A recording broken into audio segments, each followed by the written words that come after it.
Right, here he is assembled and primed. Assembly was okay, the usual sort of thing. The arms and legs, two parts, two halves to go together.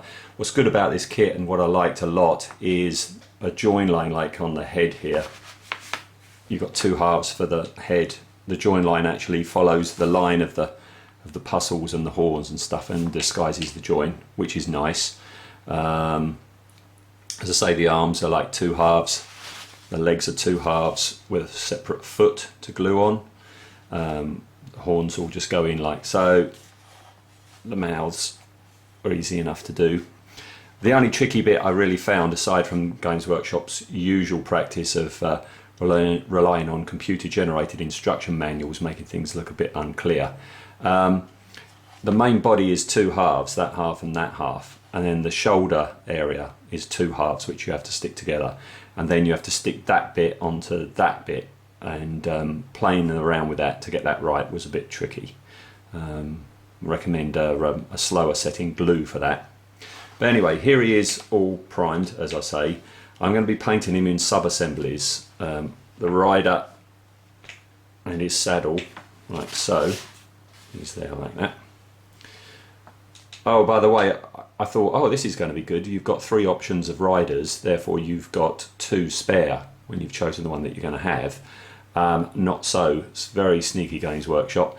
Yeah, you get the torso and the arms and the head, but there's only one set of legs which attach to the saddle. So basically you're left with two spare torsos. So I'm sure I can do something with that though. This guy's going to be in sub-assemblies as well, because of all the detail to try and get into in there to paint.